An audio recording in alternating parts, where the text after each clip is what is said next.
বিগত সরকার প্রথম থেকে কিভাবে ক্রমান্বয়ে একটা ফ্যাসিস্ট হয়েছে সেই সব বিষয় কিন্তু তিনি বলবেন। আজকে আংশিক বলেছেন এখন পর্যন্ত। মাহমুদুর রহমান সাহেব বাংলাদেশে বিগত সরকারের যে ফ্যাসিস্ট সরকার ছিল সেই সরকারের উত্থান, সেই সরকার কিভাবে বাংলাদেশের বিরোধী দল বিরোধী মতকে দমন করতেন, কিভাবে বাংলাদেশের একটা গণতান্ত্রিক পদ্ধতির সরকারটাকে পরিবর্তিত করে কিভাবে ফ্যাসিজম কায়েম করা হয়েছিল সেই প্রসঙ্গে তিনি সাক্ষী ইতিমধ্যে দিয়েছেন।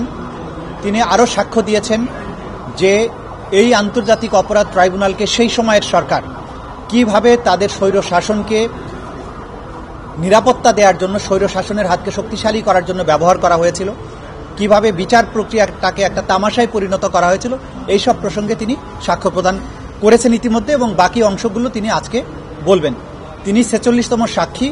তার সাক্ষ্য গ্রহণ শেষ হওয়ার পরে আমরা আশা করছি আর দু একজন সাক্ষ্য প্রদান করার মাধ্যমে এই মামলার সাক্ষ্য গ্রহণ সমাপ্ত হবে এবং সাক্ষ্য গ্রহণ সমাপ্ত হলে বিচারের যে নিয়মতান্ত্রিক যে প্রক্রিয়া আছে সেই প্রক্রিয়ায় বিচারটি সমাপ্তির দিকে ধাবিত হবে।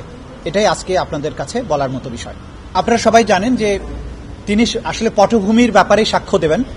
সেই জন্য বিগত সরকার প্রথম থেকে কিভাবে ক্রমান্বয়ে একটা ফ্যাসিস্ট হয়েছে সেই সব বিষয় কিন্তু তিনি বলবেন। আজকে আংশিক বলেছেন এখন পর্যন্ত।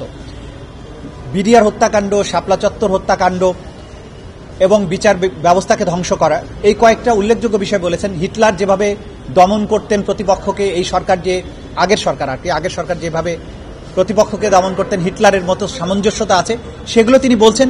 পূর্ণাঙ্গ বক্তব্যের পরে একটা কমপ্লিট পিকচার আপনাদেরকে দেওয়া সম্ভব হবে।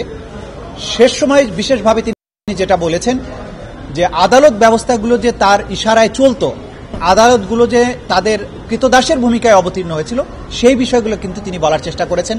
বিগত সময়ে স্কাইপ কেলেঙ্কারির কথা তিনি বলেছেন যে বিদেশ থেকে ডিকটেট করা হতো, পরামর্শ গ্রহণ করা হতো কিভাবে এখানে রায় প্রদান করা হবে, কিভাবে সাক্ষ্য গ্রহণ করা হবে, প্রসিকিউশনের সাথে জাজদের যে অনৈতিক আতাত, সেই প্রসঙ্গগুলো এখানে উঠেছে।